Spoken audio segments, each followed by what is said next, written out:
When I was 19, I wanted to travel to South Africa. It was via a photo competition, so it was absolutely great. But 3 days beforehand, I didn't feel so well, so I thought, okay, I'll go to the doctor, I'll get some antibiotics, and I will still be able to catch my plane. So I went to the doctor, and 3 hours later, they told me I had leukemia. So the trip was cancelled, and the study I was planned to do, which was philosophy, couldn't continue as well. So I had to go to hospital for 1.5 years. So during my period in hospital, I had a lot of time. I was mostly watching the ceiling, but I saw things that could change, of course. The communication was not that smooth. There was not a lot of things that could mentally distract me. It was not really a warm environment, but at that moment, I was not a designer, so I thought, I cannot at that moment do something about it. I didn't take the next step in the design process. So the moment I was cured, I thought, okay, you know, I thought a lot about life, about infinity and about strength and the power of our minds, that some people survive, some people die. So I wanted to do something more physical, no philosophy. So I went to the Design Academy in Eindhoven, close by. And during graduation, I actually realized that I had a real unique combination of being a former leukemia patient and a current designer. So I thought I have to do, or I don't have to, but I want to do something with that. So I came up with a book with 20 concepts to humanize the hospital. And I was addressing I am addressing teams as mental distraction, balance, communication, atmosphere, and mobility. I also placed my own poems that I wrote when I was sick in the book, and they all have a direct or indirect link with the given concepts in the book. So I'm not going to tell you all 20 concepts, don't worry. I'm going to tell you 3. So the first one is the IV walk. And the IV walk is a portable IV pole that stimulates mobility in hospital with the aim to accelerate recovery. So during my period in hospital, I was attached to an IV pole. So this is an IV pole, and mostly there's also a big pump attached to it and some infusion bags hanging. But I was wearing this sometimes for days, sometimes for weeks. The longest period was 5 weeks without any detachment. So you have to imagine I was showering with them, walking, eating, even sporting. So I thought this can be changed, but how did I do that? So I made the IV pole in something more flexible and more soft. I wanted to make it appear more human. I also created a shape that fits guys and girls and young and old.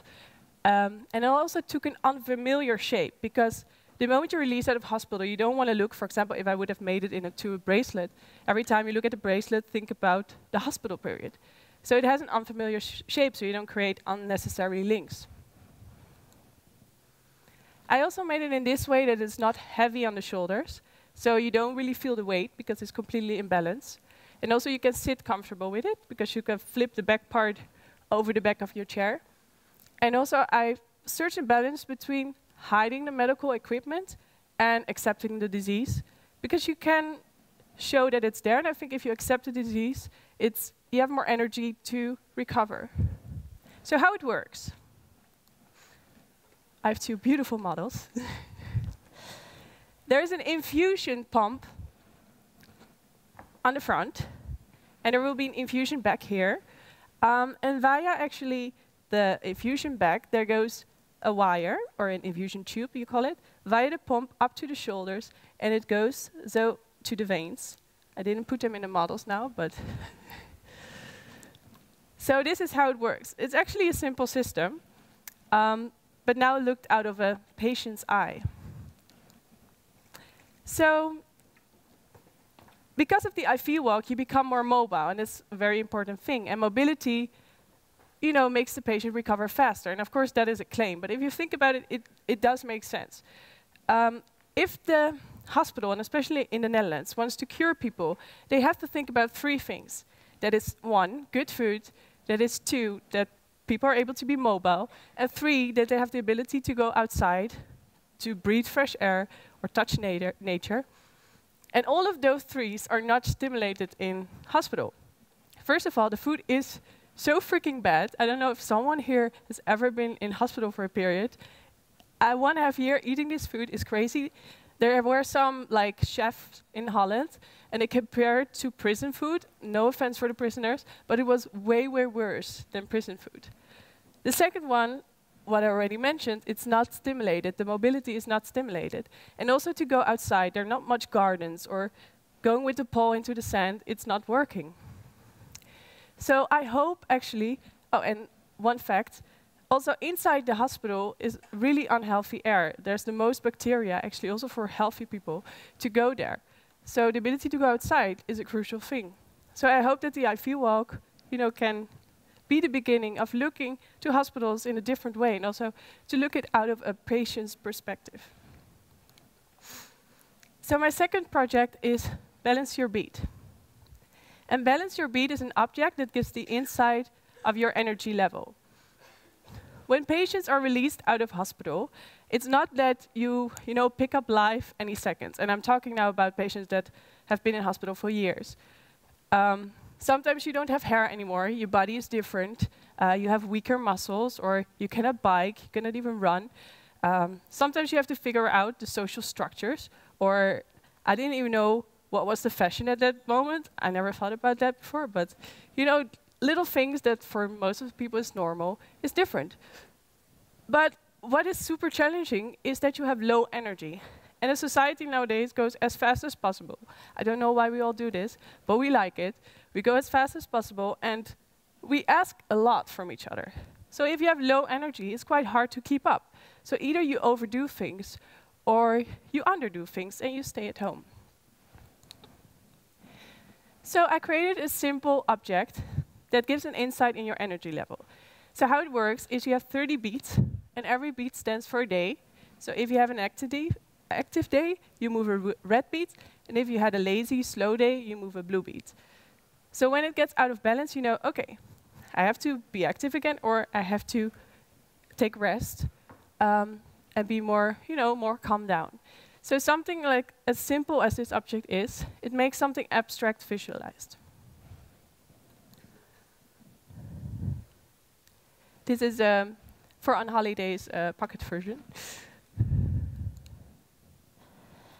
So my last project I would like to share with you is baby farm toys. And baby farm toys are toys that you can fill with straw, wool, and earth to strengthen the immune system of your child. So nowadays, in big cities mostly, a lot of people have disorders and diseases as hay fever, asthma, and intestine disorders. A lot of my friends, for example, have hay fever. If it's not genetical, it's mostly because we didn't come in contact with the right bacteria in our early years. So you could say you didn't collect enough data of bacteria to build up a strong immune system. So because the chemo with me didn't work, so I had to do a stem cell transplantation, and it was from a cord blood. So actually, I have an immune system from a child. I'm 6 years old now. So I had to build it up also completely. So it made me feel really interested in the immune system. So what I figured out, or talking with a lot of immunologists, is that the real bacteria we need you can find in nature, and especially in straw, wool, and earth. They also saw a lot of difference between people that grew up in the farm and people that grew up in cities. The people on the farm have way stronger immune system.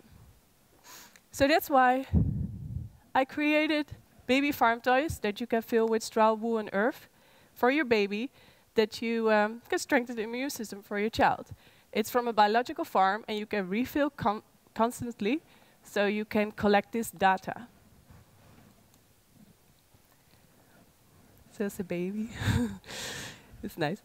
So you can think, okay, this is quite, your baby is quite vulnerable, so should we do this? But your baby is made for this, and I hope also to awaken a kind of desires by smell, when you smell this as a kid, to go back more in the nature when you're adult, instead of going too much of the technology period we're going in.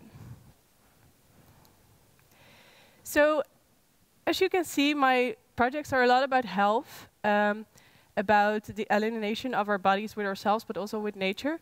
I didn't study philosophy at the end, but I put my philosophical thinking in my projects. Although my projects are super personal, I try to make them for a broader audience so I can help others. How cliche as it sounds. But I think that concepts designers are more needed nowadays, and especially in this society. And you remember I won the trip to South Africa. This is a picture of South Africa. I luckily could still do the trip, but 3 years later. Thank you.